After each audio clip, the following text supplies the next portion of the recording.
السلام علیکم۔ کاشانہ بصیرت یوٹیوب چینل میں آپ کو خوش آمدید کہتے ہیں۔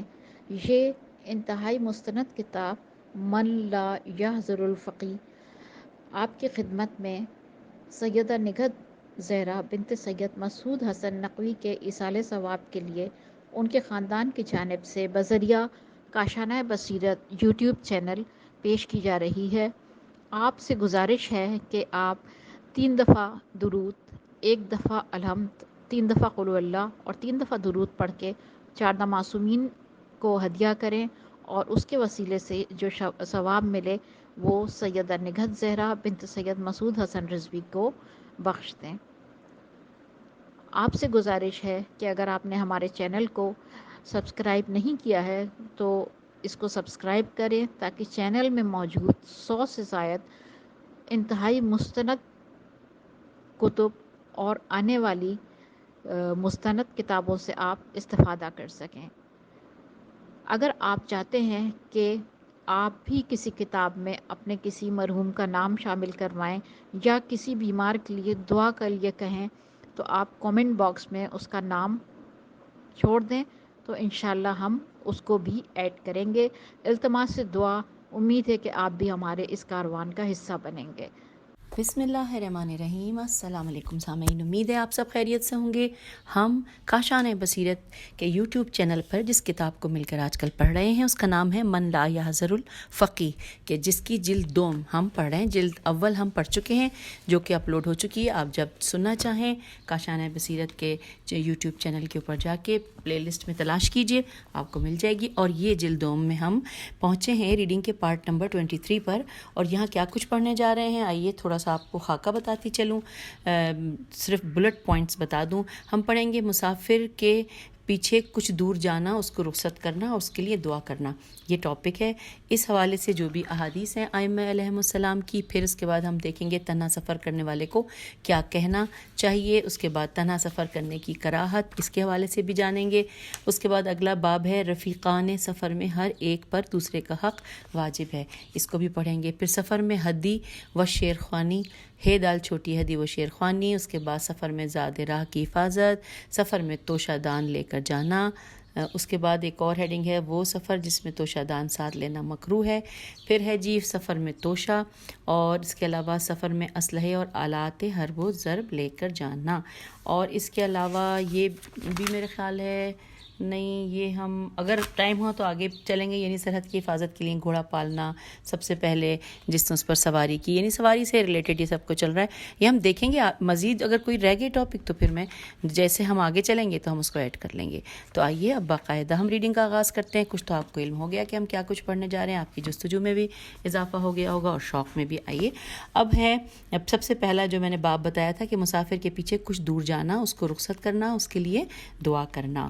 حدیث نمبر 2430، جب امیر المومنین علیہ السلام حضرت ابو ذر رحمۃ اللہ علیہ کو رخصت کرنے کے لیے ان کے ہمراہ گئے تو حضرت امام حسن علیہ السلام، حضرت امام حسین علیہ السلام اور عقیل ابن ابی طالب و عبداللہ بن جعفر اور حضرت عمار بن یاسر بھی ان کو رخصت کرنے کے لیے ساتھ چلے۔ امیر المومنین علیہ السلام نے ارشاد فرمایا کہ اچھا، اب تم لوگ اپنے برادر ایمانی کو رخصت کرو، اس لیے کہ مسافر کو آخر جانا ہے، اور جو اس کو رخصت کرنے کے لیے ساتھ ساتھ چل رہا ہے اس کو واپس آنا ہے۔ تو ہر ایک نے فردن ان سے گلے مل کر کچھ نہ کچھ کہا۔ چنانچہ امام حسین علیہ السلام نے فرمایا کہ ابو ذر، اللہ تعالیٰ آپ پر رحم فرمائے، بے شک قوم نے آپ کو بلا میں مبتلا کیا محض اس لیے کہ آپ ان لوگوں سے اپنا دین بچاتے تھے، تو ان لوگوں نے آپ سے اپنی دنیا بچائی، مگر کل بروز قیامت آپ کو اس چیز کی زیادہ ضرورت ہوگی جسے آپ نے ان لوگوں سے بچایا ہے، اور اس کی آپ کو بالکل ضرورت نہیں ہوگی کہ جسے ان لوگوں نے آپ سے بچایا ہے۔ ابو ذر نے جواب دیا کہ اے اہل بیت علیہ السلام نبی، آپ لوگوں پر اللہ رحم فرمائے، مجھے اس دنیا میں آپ لوگوں کے سوا اور کسی شے کی ضرورت نہیں ہے۔ میں جب آپ لوگوں کو یاد کرتا ہوں تو آپ کے جد رسول صلی اللہ علیہ وآلہ وسلم یاد آ جاتے ہیں۔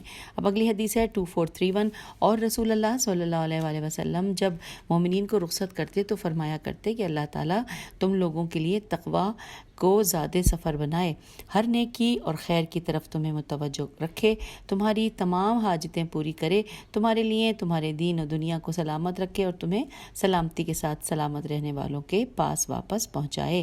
حوالہ ہے برقین محاسن، صفحہ نمبر 354، اپنی اسناد سے ابن مسکان سے، اور انہوں نے حضرت امام جعفر صادق علیہ السلام سے اس کی روایت کی ہے۔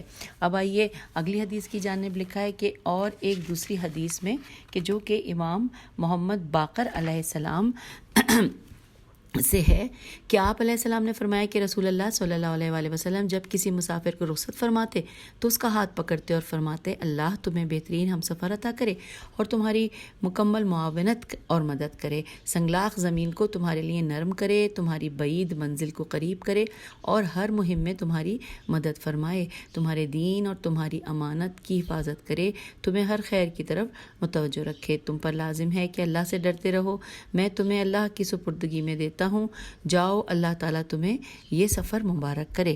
اب اگلا ٹاپک، اگلا باب ہمارے سامنے ہے جس میں صرف ایک ہی حدیث ہے اور وہ ہیڈنگ ہے تنہا سفر کرنے والے کو کیا کہنا چاہیے۔ حدیث نمبر 2433، بکر بن صالح نے سلیمان بن جعفر سے اور انہوں نے حضرت ابو الحسن موسیٰ بن جعفر علیہ السلام سے روایت کی ہے کہ آپ علیہ السلام نے فرمایا کہ جو شخص تنہا سفر کرے اسے یہ کہنا چاہیے، آئیے ترجمہ پڑھتے ہیں، کہ جو اللہ چاہے گا وہی ہوگا، اور نہیں ہے اس کسی میں کوئی طاقت اور کوئی قوت لیکن صرف اللہ کی دی ہوئی ہے۔ اے اللہ تو میری وحشت میں میرا مونس بن جا، میری تنہائی میں میرا معین و مددگار بن جا اور مجھے اس سفر سے سلامتی کے ساتھ پلٹا دے۔ اور اب اگلی ہیڈنگ ہے باب، جس میں ہیڈنگ ہے کہ تنہا سفر کرنے کی کراہت۔ حدیث نمبر 2434، علی بن اسبات نے عبد الملک بن مسلمہ سے میم سین لام میم ہے، انہوں نے سری بن خالد، سین رے پہ تشدید ہے، سری بن خالد سے، انہوں نے حضرت امام جعفر صادق علیہ السلام سے روایت کی ہے۔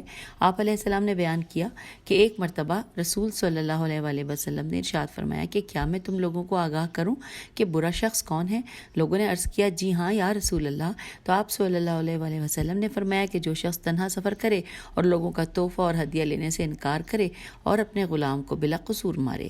اور اب اگلی حدیث ہے 2435، حضرت ابو الحسن امام موسیٰ بن جعفر علیہ السلام نے ارشاد فرمایا رسول اللہ صلی اللہ علیہ وآلہ وسلم نے حضرت علی علیہ السلام کو جو وصیت فرمائی اس میں یہ ہے کہ تم تنہا سفر کے لیے نہ نکلنا، اس لیے کہ تنہا مسافر کے ساتھ شیطان لگ جاتا ہے اور دو سے بہت دور رہتا ہے۔ علی علیہ السلام جب کوئی شخص تنہا سفر کرتا ہے تو راستہ بھٹک جاتا ہے، اور دو بھی راستہ بھٹکتے ہیں، اور تین تو ایک جماعت ہے، اس کے بھٹکنے کا امکان کم ہے۔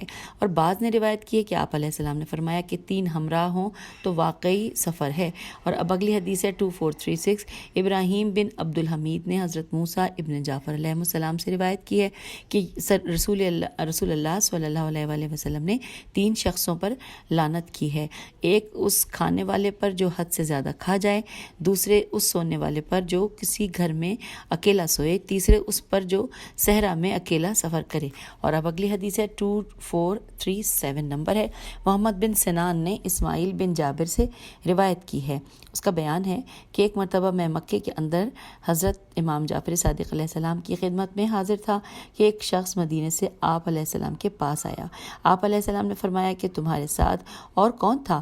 تو اس نے عرض کیا کہ میں نے کسی کو ساتھ نہیں لیا، تنہا آیا ہوں۔ حضرت امام جعفر صادق علیہ السلام نے فرمایا خیر اگر میں تم سے پہلے ملا ہوتا تو تمہیں آداب سفر بتاتا۔ سنو، ایک شیطان ہوتا ہے، دو بھی شیطان ہوتے ہیں، تین آپس میں ساتھ ہوتے ہیں اور چار رفقا ہوتے ہیں۔ اور یہاں پر ہم نے یہ مکمل ہو گیا تنہا سفر کرنے کی کراہت کے حوالے سے جو ہیڈنگ میں ہم نے پڑھا۔ اور اب ہم اگلا باب یعنی کہ رفیقان سفر میں ہر ایک پر دوسرے کا حق واجب ہے۔ حدیث نمبر 2438، سکونی نے اپنے اسناد سے روایت کی ہے کہ رسول اللہ صلی اللہ علیہ وآلہ وسلم نے فرمایا پہلے سفر کا ساتھی چنو، اس کے بعد سفر اختیار کرو۔ اگلی حدیث ہے 2439، نیز رسول اللہ صلی اللہ علیہ وآلہ وسلم نے ارشاد فرمایا 2 شخصوں میں سے جس نے بھی سفر میں ہمراہی اختیار کی وہ ان دونوں میں سب سے زیادہ ثواب پائے گا، اور ان دونوں میں سب سے زیادہ اللہ کا محبوب وہ ہے جو اپنے ساتھی کے ساتھ نرمی اور رفاقت برتے۔ اور اس کا حوالہ ہے کلینی نے جلد نمبر 2 صفحہ نمبر 669 پر، اور برقی نے محاسن میں صفحہ نمبر 358 پر، نوفلی نے سکونی سے انہوں نے امام جعفر صادق علیہ السلام سے، اور انہوں نے اپنے آباء علیہ السلام سے روایت کی ہے۔ اور اب آئیے آگے چلتے ہیں، حدیث نمبر 2440۔ اور امیر المومنین علیہ السلام نے ارشاد فرمایا کہ تم ایسے شخص کو اپنا رفیق سفر نہ بناؤ جو تم کو اپنی ذات پر اسی طرح ترجیح نہیں دیتا جس طرح تم اس کو اپنی ذات پر ترجیح دیتے ہو۔ اور اب اگلی حدیث پڑھتے ہیں، حدیث نمبر ہے 2441۔ رسول اللہ صلی اللہ علیہ وآلہ وسلم نے فرمایا کہ جب چند لوگ سفر پر نکلیں تو یہ سنت ہے کہ ہر شخص اپنا اپنا توشہ اپنے ساتھ لے کر نکلے، یہ ان کے لیے خود بہتر ہے اور یہ ان کے لیے بہتر اخلاق ہے۔ اگلی حدیث ہے 2442۔ اسحاق بن جریر نے حضرت امام جعفر صادق علیہ السلام سے روایت کی ہے، اس کا بیان ہے کہ آن جناب علیہ السلام فرمایا کرتے کہ اس شخص کی صحبت اختیار کرو جو تمہارے لیے باعث زینت بنے، اس کی صحبت نہ اختیار کرو جس کے لیے تم باعث زینت بنو۔ اور اب اگلی حدیث ہے 2443۔ شہاب بن عبدالربا نے روایت کی ہے، عبدالربا این بیدال ریبے ہے، روایت کی ہے کہ ایک مرتبہ میں نے حضرت امام جعفر صادق علیہ السلام سے عرض کیا کہ آپ علیہ السلام تو میرا حال جانتے ہی ہیں کہ میرا ہاتھ کتنا کشادہ ہے اور اپنے بھائیوں کے لیے اپنا ہاتھ کتنا کشادہ رکھتا ہوں، چنانچہ سفر مکہ میں لوگ ہمارے ساتھ ہوتے ہیں ان پر خوب کشادگی سے خرچ کرتا ہوں۔ تو آپ علیہ السلام نے فرمایا کہ اے شہاب ایسا نہ کیا کرو، کہ اس لیے کہ اگر تمہاری کشادگی دکھانے پر وہ لوگ بھی کشادگی دکھانے لگے تو تم ان سب کو محتاج کر دو گے، اور اگر ان لوگوں نے اپنا ہاتھ روکا تو تم ان کو ذلیل کرو گے، لہٰذا تم اپنے ہم سطح لوگوں کی صحبت اختیار کرو، تم اپنی حیثیت کے لوگوں کی صحبت اختیار کرو۔ اس کو دوبارہ پڑھ لیتے ہیں، لہٰذا تم اپنے ہم سطح لوگوں کی صحبت اختیار کرو، تم اپنی حیثیت کے لوگوں کی صحبت اختیار کرو۔ آئیے اب اگلی حدیث کی جانب، حدیث کا نمبر ہے 2444۔ حضرت امام محمد باقر علیہ السلام نے فرمایا کہ تم سفر میں ایسے کی صحبت اختیار کرو جو حیثیت میں تمہارے مانند ہو، ایسے کی صحبت نہ اختیار کرو جو تمہارا خرچہ برداشت کرے، اس لیے کہ یہ ایک مومن کے لیے باعث ذلت ہے۔ حوالہ ہے کلینی نے کافی جلد نمبر 4 صفحہ نمبر 286 پر، اور برقی نے محاسن میں مرسل حدیث کی سند سے اسے بیان فرمایا۔ یہ حوالہ ہم نے پڑھ لیا۔ اب آئیے اگلی حدیث کی جانب، اگلی حدیث کا نمبر ہے 2445۔ خدیجہ یا ختیجہ نے حضرت امام جعفر صادق علیہ السلام سے روایت کی ہے کہ آپ علیہ السلام نے فرمایا کہ تنہا کسی مکان میں شب بسر کرنے والا شیطان ہے، اور 2 ایک دوسرے کے مصاحب ہیں، میم صاد الف ہے بے، مصاحب ہیں، اور 3 تو یہ چہل پہل ہے۔ تو اب آگے چلتے ہیں، اگلی حدیث ہے 2446 نمبر ہے۔ رسول اللہ صلی اللہ علیہ وآلہ وسلم نے فرمایا اللہ تعالیٰ کے نزدیک 4 آدمیوں کی ہمراہی زیادہ پسندیدہ ہے، اور 7 سے زیادہ تعداد جتنی زیادہ ہوگی اتنا ہی شور و غوغا زیادہ ہوگا۔ حوالہ ہے کلینی نے روضہ میں، حدیث نمبر، روضہ کتاب کا نام ہے، حدیث نمبر 464 کے تحت مسند حدیث میں اسے بیان کیا ہے۔ آگے چلتے ہیں، حدیث نمبر 2447 پہ لکھا ہے کہ اور حضرت امام جعفر صادق علیہ السلام نے فرمایا کہ مسافر کا حق یہ ہے کہ اگر وہ بیمار ہو جائے تو اس کے ساتھی اس کی صحت کے انتظار میں اس کی دیکھ بھال کے لیے اس کے ساتھ 3 دن اور 3 رات تک ٹھہرے رہیں۔ اور یہاں پر حوالہ ہے کلینی نے جلد نمبر 2 صفحہ نمبر 670 پر صحیح حدیث میں یعقوب بن یزید سے انہوں نے ہمارے کئی اصحاب نے ابو عبداللہ علیہ السلام سے اور انہوں نے رسول اللہ صلی اللہ علیہ وآلہ وسلم سے روایت کی ہے۔ اب آئیے اگلی حدیث کی جانب جس کا نمبر ہے 2448۔ عبداللہ بن ابی یعفور یہ این فیواورے نے حضرت امام جعفر صادق علیہ السلام سے روایت کی ہے کہ آپ علیہ السلام نے فرمایا کہ رسول اللہ صلی اللہ علیہ وآلہ وسلم نے ارشاد فرمایا اللہ تعالیٰ کو خرچ میں سب سے زیادہ پسند کفایت شاری ہے اور سب سے زیادہ ناپسند اسراف ہے، سوائے سوائے سفر حج اور عمرے کے، اور اس میں حوالہ بھی دیا گیا ہے یہاں پہ کہ مقصد یہ ہے کہ اعتدال اور میانہ روی، اور حج میں اسراف نہیں ہوتا اس لیے کہ خیر میں اسراف نہیں ہے اور حج اعظم خیرات ہے، لیکن اس شرط کے ساتھ کہ حد سے آگے نہ بڑھے کہ خود سوال کرنے پر مجبور ہو جائے۔ یہ حوالہ ہم نے پڑھ لیا، اور اب آئیے اگلی ہیڈنگ کی جانب جو کہ باب ہے۔ باب سفر میں ہدی و شیرخوانی، ہے دال چھوٹی ہے، جیم چہے والا ہے دال چھوٹی ہے، ہدی و شیرخوانی۔ اس میں ایک ہی صرف حدیث دی ہوئی ہے، نمبر ہے 2449 کہ سکونی نے اپنے اسناد کے ساتھ روایت کی ہے۔ اس کا بیان ہے کہ رسول اللہ صلی اللہ علیہ وآلہ وسلم نے ارشاد فرمایا، مسافر کا زاد سفر ہدی خوانی اور شیر خوانی بھی ہے، بشرطے کہ اس میں فحشیات نہ ہوں۔ اور اس میں حوالہ ہے، حوالہ پڑھتے ہیں، لکھا ہے ہدی خوانی اعلی موسیقی سے ایک قسم کا غنا غین نون الف حمزہ ہے۔ کہا جاتا ہے کہ اونٹ چلانے کے لیے اسے استعمال کیا جاتا تھا، اور فحش وہ ہے جس مومن کی ہجو ہو یا کسی گانے والی کی مدح ہو۔ یہ یہاں پہ حوالے میں ہی لکھا ہوا تھا۔ اور اب چلیے آگے کی طرف چلتے ہیں۔ نیکسٹ باب ہے سفر میں زاد راہ کی حفاظت، حدیث نمبر ہے 2450۔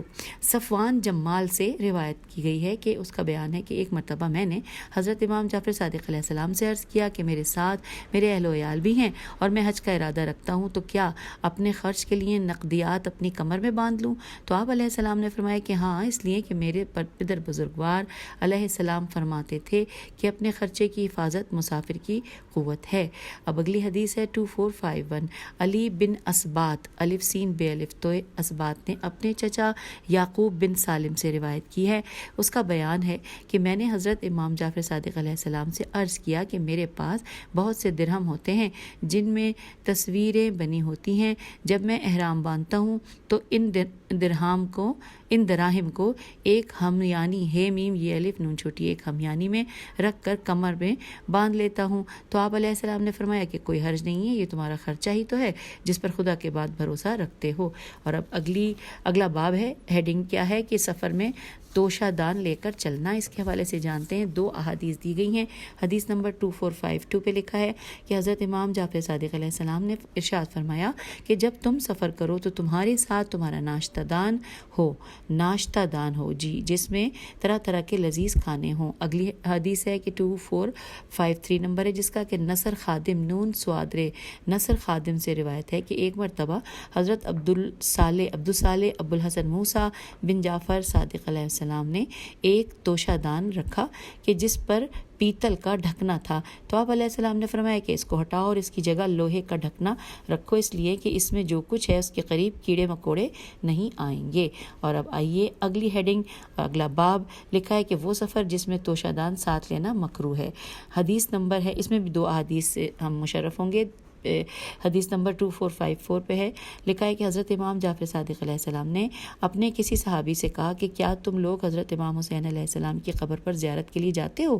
تو انہوں نے کہا جی ہاں۔ آپ علیہ السلام نے فرمایا کہ اپنے ساتھ توشہ دان بھی لے جاتے ہو؟ انہوں نے کہا کہ جی ہاں۔ تو آپ علیہ السلام نے فرمایا کہ لیکن جب تم لوگ اپنے باپ ماں کی قبروں پر جاتے ہو تو ایسا نہیں کرتے؟ تو اس نے کہا کہ ہم لوگ وہاں کیا کھائیں؟ تو آپ علیہ السلام نے فرمایا کہ دودھ کے ساتھ روٹی۔ اور یہاں پر حوالہ ہے کہ یہ دلیل ہے کہ سفر زیارت امام حسین علیہ السلام میں مستحب ہے کہ عمدہ کھانے ترک کر دیے جائیں اور حزن و غم میں گزارا کیا جائے۔ اس حدیث کو ابن قولویہ نے کامل الزیارات میں صفحہ نمبر 129 پر سند سے بیان کیا ہے۔ اور اب اگلی حدیث پڑھتے ہیں، 2455 نمبر ہے، لکھا ہے کہ اور ایک دوسری حدیث میں ہے کہ حضرت امام جعفر صادق علیہ السلام نے فرمایا کہ مجھے اطلاع ملی ہے کہ ایک قوم کے افراد جب امام حسین علیہ السلام کی قبر کی زیارت کو جاتے ہیں تو اپنے ساتھ توشہ دان لے جاتے ہیں جس میں بکرے کا بھنا ہوا گوشت اور کھجور سے تیار کیا ہوا حلوہ ہوتا ہے، مگر جب اپنے دوستوں کی قبروں کی زیارات کے لیے جاتے ہیں تو اپنے ساتھ کچھ بھی نہیں لے کر جاتے۔ اور اب ہم اگلی ہیڈنگ کی جانب چل رہے ہیں، باب ہے سفر میں توشہ۔ اس کے حوالے سے یہاں پر ہم 4 احادیث ہیں. آئیے میں آپ کی سماعتوں کی نظر کرتی ہوں. رسول اللہ صلی اللہ علیہ وآلہ وسلم نے فرمایا کہ انسان کے شرف میں اس کا بھی شمار ہے کہ جب وہ سفر کے لیے نکلے تو اس کا توشہ بہت عمدہ اور نفیس ہو. اور اس کا حوالہ ہے کلینی نے جلد نمبر 8 صفحہ نمبر 303 پر حدیث نمبر 467 کے تحت. علی سے انہوں نے اپنے والد سے، انہوں نے نوفلی سے، انہوں نے سکونی سے اور انہوں نے ابو عبداللہ علیہ السلام سے روایت کی ہے کہ رسول اللہ صلی اللہ علیہ وآلہ وسلم نے ایسا فرمایا تھا. اور اب آئیے آگے چلتے ہیں. اگلی حدیث ہے 2457 نمبر ہے. اور حضرت علی بن الحسین امام زین العابدین علیہ السلام جب حج یا عمرے کے لیے مکے کی طرف سفر فرماتے تو آپ علیہ السلام کے ساتھ بہترین قسم کا توشہ، سامان خوردونوش، بادام اور شکر سے بنی ہوئی شیرینی اور کھٹا میٹھا ستو ہوتا تھا. اور اب اگلی حدیث ہے 2458 نمبر ہے اس کا کہ روایت کی گئی ہے کہ ایک مرتبہ حضرت ابو ذر رحمۃ اللہ علیہ نے خانہ کعبہ کے پاس کھڑے ہو کر کہا کہ میں جندب بن سکن جیم نون دال بے بن سین کاف نون سکن ہوں. یہ سن کر لوگ ان کے گرد جمع ہو گئے اور آپ نے فرمایا کہ جب تم لوگ کہیں سفر کا ارادہ کرتے ہو تو اپنا توشہ ساتھ لیتے ہو، اور جو سفر میں کافی ہو جائے تو پھر قیامت کے دن کے سفر کے لیے بھی توشہ فراہم کر لو. کیا تم لوگ اس سفر کے لیے ایسا توشہ نہیں چاہتے جو تمہارے لیے کافی ہو؟ یہ سن کر ایک نے اٹھ کر کہا کہ آپ ہی ہم لوگوں کو بتائیں کہ کیا کریں. تو فرمایا کہ یوم نون شین واورے کے لیے سخت گرمی میں ایک دن روزہ رکھو، اور بڑے امور یعنی بریکٹ میں لکھا ہے کہ جو اس دن پیش آئیں گے بریکٹ کلوز، بڑے امور کے لیے ایک حج کرو، اور اپنی قبروں کی وحشت کے لیے رات کی تاریکی میں 2 رکعت نماز پڑھو. کلمہ خیر کے لیے زبان کھولو اور کلمہ شر کے لیے زبان بند رکھو. یا تم کسی مسکین کو صدقہ دو، ممکن ہے کہ تم لوگ نجات پا جاؤ اس سخت دن سے اے مسکین لوگوں. اور دنیا میں سے صرف 2 درہم حاصل کرو، 1 درہم اپنے بال بچوں کے خرچ کے لیے اور دوسرا درہم اپنی آخرت کے لیے آگے بڑھاتے جاؤ، اور تیسرا درہم تو وہ مضر ہوگا، وہ کچھ فائدہ نہ دے گا. اور دنیا میں صرف 2 بات کرو، ایک طلب حلال، دوسری بات طلب آخرت، اور تیسری بات مضر ہوگی، وہ کوئی فائدہ نہ دے گی، اس کے تردد میں نہ پڑو. پھر فرمایا کہ مجھے تو اس دن کی فکر مارے ڈال رہی ہے جس کو میں نے ابھی نہیں پایا ہے. اور اب اگلی حدیث ہے 2459 نمبر ہے کہ جب حضرت لقمان نے اپنے فرزند کو نصیحت کی کہ اے فرزند، یہ دنیا گہرا سمندر ہے، اس میں بہت سا علم غرق ہو چکا ہے، لہٰذا تم اس کے لیے ایک ایسا سفینہ بناؤ جس میں اللہ تعالیٰ پر ایمان ہو، اور اس کا بادبان اللہ پر توکل کو بناؤ. اس میں ایسا سامان سفر رکھو جس میں خوف خدا ہو. اب اگر تم نے نجات پائی تو اللہ کی مہربانی ہے، اور اگر ہلاک ہو گئے تو اپنی گناہوں کی وجہ سے ہلاک ہوں گے. اور حوالہ پڑھ لیتے ہیں. کلینی نے جلد نمبر 1 صفحہ نمبر 16 اور پر ایک طویل حدیث میں حشام بن حکم سے، اور انہوں نے حضرت امام موسیٰ بن جعفر علیہ السلام سے کچھ اختلاف سے اس روایت کو بیان کیا ہے. اور اب ہم نے یہ بھی پڑھ لیا، اور اب ہم اگلی ہیڈنگ کی طرف جا رہے ہیں. باب لکھا ہے کہ سفر میں اسلحے اور آلات حرب و ضرب لے جانا. اس میں ایک ہی حدیث دی ہوئی ہے سامعین. حدیث نمبر 2460 سلمان بن داؤد منقری میم نون قاف رے چھوٹیے منقری نے حماد بن عیسیٰ سے، اور انہوں نے حضرت امام جعفر صادق علیہ السلام سے روایت کی ہے کہ آپ علیہ السلام نے بیان فرمایا، حضرت لقمان علیہ السلام نے اپنے فرزند سے نصیحت کی اور یہ بھی کہا کہ اے فرزند، اپنی تلوار، اپنے موزے اور اپنی رسی، اپنی مشک، اپنے دھاگے اور اپنی ستالی سین الف لام چھوٹی کو ساتھ لے کر سفر کرو، اور وہ دوائیں اپنے ساتھ ہوں جو تمہارے لیے اور تمہارے ساتھیوں کے لیے مفید ہوں، اور اپنے اصحاب کے ساتھ اپنے اصحاب کا ساتھ دو، لیکن اللہ تعالیٰ کی نافرمانی میں نہیں. اور بعض لوگوں نے یہ زیادہ کیا ہے کہ اب یہاں پہ تھوڑا سا مٹا ہوا ہے کہ اور اپنے گھوڑے کو ساتھ لو. اچھا کہا ہونا ہوگا یہاں پہ، اور اپنے گھوڑے کو ساتھ لو. تو یہ ہم نے پڑھ لیا. اب اگلی ہیڈنگ ہے باب سرحد کی حفاظت کے لیے گھوڑا پالنا، اور سب سے پہلے جس نے اس پر سواری کی. تو یہ جو ٹاپک ہے یہ ہم اگلی اپنی نشست میں پڑھ لیں گے.